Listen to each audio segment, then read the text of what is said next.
प्यारे बच्चों, 10 के हिंदी विषय की इस ऑनलाइन कक्षा में आपका स्वागत है और मैं हूं देवेंद्र कुमार शर्मा। बच्चों, आज हम घनानंद के जीवन के विषय में जानेंगे। बच्चों, घनानंद रीतिकाल के कवि हैं और रीतिकाल की जो रीति मुक्त काव्य धारा है, जिसको स्वच्छंद काव्य धारा भी कहा जाता है, उसके प्रतिनिधि कवि हैं। ऐसा अनुमान है कि उनका जन्म सन 1673 में हुआ था। बच्चों, ना तो उनके जन्म स्थान के बारे में सही पता है और ना ही उनके माता पिता के बारे में हमें सही ज्ञात है। उनका आरंभिक जीवन दिल्ली में बीता और आखिरी समय उनका वृंदावन में जाकर बीता है। उनकी साहित्य और संगीत दोनों में असाधारण गति थी। वे दिल्ली के बादशाह मोहम्मद शाह के मीर मुंशी थे। कहते हैं कि सुजान नाम की एक स्त्री से उनका अटूट प्रेम था। उसी के प्रेम के कारण घनानंद बादशाह के दरबार में बेअदबी कर बैठे, जिससे नाराज होकर बादशाह ने उन्हें दरबार से निकाल दिया। और बच्चों, वे दिल्ली से निकाले जाने के बाद वृंदावन चले गए। वहां निम्बार्क संप्रदाय में दीक्षित हुए और भक्त के रूप में अपना जीवन निर्वाह करने लगे। परंतु यहां भी वे सुजान को नहीं भूल पाए।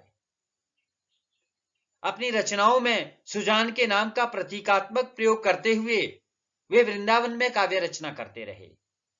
अंत में ऐसा माना जाता है कि सन 1760 में वृंदावन में ही उनका देहांत हुआ था। घनानंद के द्वारा रचित ग्रंथों की संख्या 41 बताई जाती है। इनमें सुजान सागर है, विरह लीला है, कृपाकंड निबंध है, रसकेली वल्ली, वियोग बेली, इश्क लता, व्रज विलास, दान घटा, प्रेम पत्रिका, प्रेम सरोवर, प्रिया प्रसाद, वृंदावन मुद्रा, ये उनकी प्रमुख रचनाएं हैं। अब आओ उनकी काव्यगत विशेषताएं जानते हैं। घनानंद को प्रेम की पीर का कवि कहा जाता है। ये बहुत ही महत्वपूर्ण है। प्रेम की पीर का कवि अर्थात वे प्रेम की पीड़ा के कवि हैं। वियोग वर्णन में उनका मन अधिक रमा है। बच्चों, उनकी रचनाओं में प्रेम का अत्यंत गंभीर, निर्मल, आवेगमय और व्याकुल कर देने वाला रूप पाया जाता है और इसीलिए उन्हें साक्षात रस मूर्ति कहा गया है। जीवन के उत्तरार्ध में घनानंद का लौकिक प्रेम ऊपर उठकर अलौकिक प्रेम की बुलंदियों को छूता हुआ नजर आता है। तब उनकी रचनाओं में भक्ति संवेदना पाई जाती है। कहते हैं कि उन्हें अपनी पूर्व प्रेमिका सुजान का नाम इतना प्रिय था कि विरक्त होने पर भी उन्होंने उसे नहीं छोड़ा। तब उन्होंने भक्ति भाव में कृष्ण भगवान के लिए ही सुजान शब्द प्रयुक्त करना शुरू कर दिया था। घनानंद के काव्य में भाव की जैसी गहराई है, वैसी ही कला की बारीकी भी है। उनकी काव्य कला में सहजता के साथ साथ वचन वक्रता का मेल है, बहुत अद्भुत मेल है। जहां तक घनानंद की भाषा शैली का प्रश्न है, तो उनकी काव्य भाषा साहित्यिक ब्रज भाषा है। उसमें कोमलता और मधुरता का चरम विकास दिखाई देता है और उनकी जो ब्रज भाषा है वो अरबी, फारसी, राजस्थानी, खड़ी बोली आदि के शब्दों से समृद्ध है।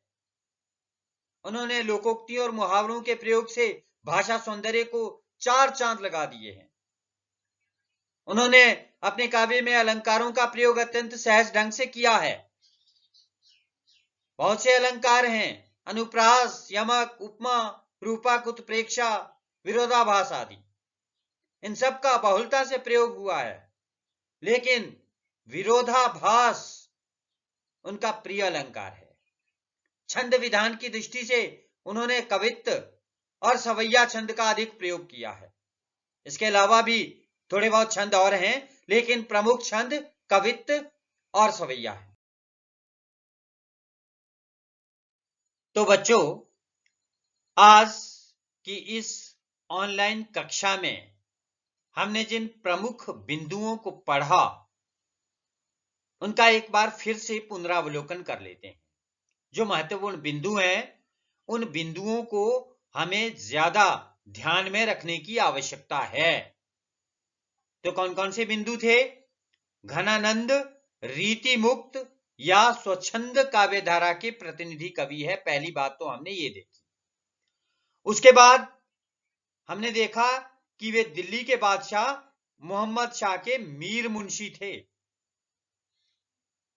और उनका सुजान नाम की एक स्त्री से अटूट प्रेम था। किस स्त्री से था? सुजान से था।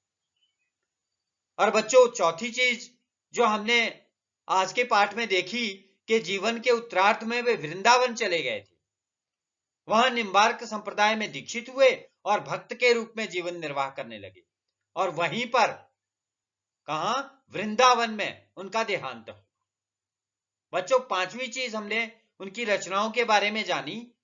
41 प्रमुख रचनाओं में से उनकी रचनाएं जो प्रमुख हैं वो सुजान सागर, विरह लीला, कृपाकंड निबंध, रस केली बल्ली और वियोग बेली।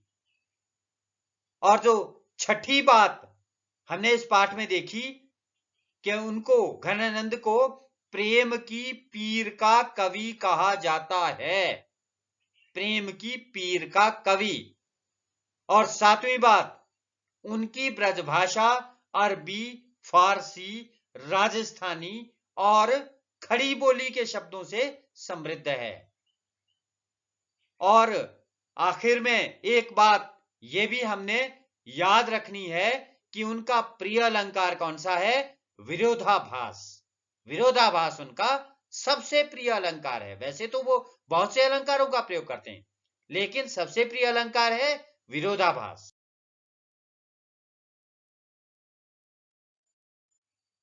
आज हमने घनानंद के जीवन के विषय में जाना। आज की इस कक्षा में इतना ही। धन्यवाद। जय हिंद।